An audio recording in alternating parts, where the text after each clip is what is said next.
अस्सलाम वालेकुम, hello everyone. IT updates में मैं हूं मुइना शाह। आप देख रहे हैं फोन वर्ल्ड लाइव। सबसे पहले headlines. Pakistan 4G data tariff comparison. Multan restaurant में रोबोटिक वेटर्स। टेक्नोलॉजी में नई प्रोग्रेस, कनेक्टेड कार्स। गेमर्स के लिए एक्सबॉक्स की न्यू सर्विस। जीमेल यूजर्स के लिए कुछ नए फीचर्स। ये तो थी हेडलाइंस। अब हम कुछ डिटेल्स की तरफ चलते हैं। इंटरनेट सब लोगों की ज़रूरत है। ह्यूमन लाइफ की सबसे बड़ी ज़रूरत है इंटरनेट। वो किसी भी फील्ड में हो, चाहे वो एग्रीकल्चर की फील्ड हो, चाहे साइंस की फील्ड हो, और इसके साथ अगर बैंकिंग की बात हो तो भी इंटरनेट बहुत ज़रूरी है। टेलीकॉम ऑपरेटर्स की तरफ से डिफरेंट पैकेजेस प्रोवाइड किए जाते हैं। ऑल दो हमें बहुत ही हैवी टैक्स पे करना पड़ता है, लेकिन उसके बावजूद लोगों की ये कोशिश होती है कि वो 3G और 4G की सर्विसेज हासिल कर सके, क्योंकि ये एक बहुत बड़ी ज़रूरत बन चुके हैं। पाकिस्तान में 3G और 4G सब्सक्राइबर्स 38 मिलियन तक पहुंच चुके हैं। अगर हम 4G की बात करें तो ऑपरेटर्स 4G की एक्सेस तक भी पहुंच चुके हैं, जिसमें मोबिलिंग भी शामिल है, वारिद भी शामिल है और टेलीनॉर भी शामिल है, और इसमें जोंग भी शामिल है। मोबिलिंग की तरफ से 4G सर्विसेज फॉर्मली लॉन्च की गई थी, लेकिन अब वो 3G पैकेजेस के ऊपर 4G सर्विसेज दे रहा है, और इस साल मोबिलिंग और टेलीनॉर भी 4G मार्केट में एंटर्ड हो गए हैं। एक अच्छी शेप दी है 4G मार्केट को, क्योंकि तमाम ऑपरेटर्स कंपटीशन में हैं। उनकी ये कोशिश है कि हम अच्छी से अच्छी सर्विस प्रोवाइड करें। हम फ्यूचर में ये मोबाइल ऑपरेटर्स की तरफ से यही उम्मीद रखते हैं कि वो अपने कस्टमर्स को अच्छे अट्रैक्टिव पैकेजेस प्रोवाइड करें, ताकि वो 4G और 3G की सर्विसेज यूज़ कर सकें। नेक्स्ट अपडेट बहुत ही इंटरेस्टिंग है। आपने रोबोटिक वेटर्स तो पाकिस्तान में नहीं देखे होंगे, लेकिन मुल्तान के रेस्टोरेंट में एक रोबोटिक वेटर है जो कि आपको खाना पेश करेगा। और इसके साथ मैं आपको इस टैलेंटेड स्टूडेंट का नाम ज़रूर बताना चाहूँगी, सैयद उसामा अजीज़, जिन्होंने रोबोटिक वेटर तैयार किया है।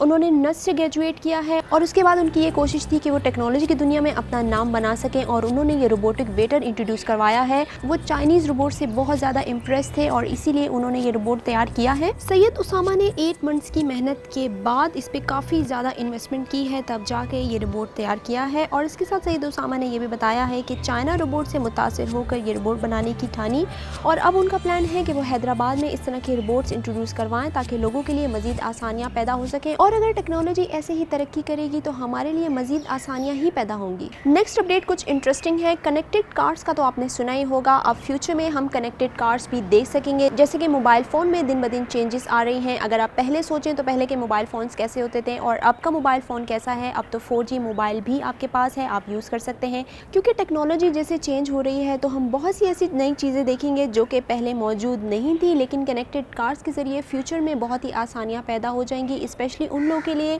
जो कि इसका शौक़ रखते हैं। दुनिया भर में इस वक्त 20% कनेक्टेड कार मौजूद है, 80% भी हम देख सकेंगे फ्यूचर में। कनेक्टेड कार्स आपको बहुत से सजेशंस भी देगा, जैसे कि ट्रैफिक रूल्स आपको बताए जाएंगे, रेस्टोरेंट्स के बारे में बताया जाएगा, आपको सजेस्ट किया जाएगा आप किस रेस्टोरेंट में जाना चाहते हैं। इसके साथ आपको पार्किंग एरियाज़ के बारे में बताया जाएगा, और अगर आपकी पेमेंट की बात हो तो वो भी आपको बताई जाएगी। कनेक्टेड कार्स के लिए मोबाइल नेटवर्क बहुत ज़्यादा इंपॉर्टेंट है, क्योंकि ये एक डिवाइस को दूसरी डिवाइस से कनेक्ट रखेगी। इसके साथ आपकी कार्स और व्हीकल्स को भी कनेक्ट रखेगी। लेकिन जो सबसे डेंजरस बात है वो ये है कि हम इसको हैंडल कैसे करेंगे, क्योंकि हैकिंग इतनी ज़्यादा है कि कनेक्टेड कार्स को इजीली हैक किया जा सकता है। हैकिंग के ज़रिए इजीली कार के नेटवर्क को टेक ओवर किया जा सकता है। इसके साथ इसके ब्रेकर्स को डिसेबल किया जा सकता है। लेकिन 5G नेटवर्क के ज़रिए कनेक्टेड कार्स को हैंडल करना बहुत ईजी होगा। आप एक्सीडेंट को कंट्रोल कर सकते हैं। ड्राइवरलेस कार्स के लिए सबसे ज़्यादा इंपॉर्टेंट ये है कि वो GPS ट्रैकिंग सिस्टम को बहुत ज़्यादा अच्छा रखें, इंप्रूवमेंट लाएँ। MWC 2017 में साइबर सिक्योरिटी हेड की तरफ से भी यही डिस्कस किया गया है कि 5th जनरेशन में इन मामलात को हल करने की कोशिश करेंगे। और इसके साथ मैं आपको ये भी बताना चाहती हूँ कि ये भी एक्सपेक्टेड है कि 5th जनरेशन में मोबाइल नेटवर्क्स बहुत ज़्यादा इंप्रूव होंगे, क्योंकि कार्स और इंफ्रास्ट्रक्चर के बीच में जो कम्युनिकेशन होगी वो बहुत ज़्यादा ईजी होगी और हैंडल करने में भी आसानी होगी। नेक्स्ट अपडेट हमारे पास वीडियो गेम्स लवर्स के लिए हैं। जो लोग बहुत ज़्यादा गेम्स खेलते हैं, उनको शौक होता है कि वो डिफरेंट गेम्स खेलें, स्पेशली वीडियो गेम्स खेलने का जिनको शौक होता है, उनके लिए एक अच्छी खबर है कि Xbox की तरफ से एक नई सर्विस स्टार्ट की गई है। $9.99 में आप ये सर्विस हासिल कर सकते हैं। माइक्रोसॉफ्ट की तरफ से ये अनाउंसमेंट की गई है। बहुत ही एक्साइटिंग गेम्स इसमें शामिल हैं, और इसमें 100 गेम्स शामिल हैं। Xbox की सर्विस हासिल करते हुए आप 100 गेम्स हासिल कर सकते हैं। एक पूरी लाइब्रेरी तैयार की गई है, उसमें वो तमाम गेम्स मौजूद हैं, और इस गेम के लिए आपको मंथली फ़ी भी देना होगा। आप इसको डायरेक्ट डाउनलोड कर सकते हैं। Xbox गेम पास के नाम से ये गेम आप डायरेक्ट ऑनलाइन भी खेल सकते हैं, आप इसको ऑफलाइन भी खेल सकते हैं। Xbox गेम फिलहाल सेलेक्टेड मेंबर्स के लिए अवेलेबल है, और बहुत बहुत ही जल्द कमिंग फ्यू मंथ्स में इसको तमाम एक्सबॉक्स के लिए अलाउ कर दिया जाएगा। नेक्स्ट अपडेट जीमेल से रिलेटेड है। जीमेल यूजर्स के लिए एक अच्छी न्यूज़ है कि वो अब 50 MB की फ़ाइल रिसीव कर सकते हैं। पहले 25 MB की फ़ाइल रिसीव की जाती थी, लेकिन इसकी साइज़ लिमिटेशन को बढ़ा दिया गया है। अब आप 50 MB की फ़ाइल रिसीव कर सकते हैं, लेकिन ये सिर्फ रिसीवर के लिए है।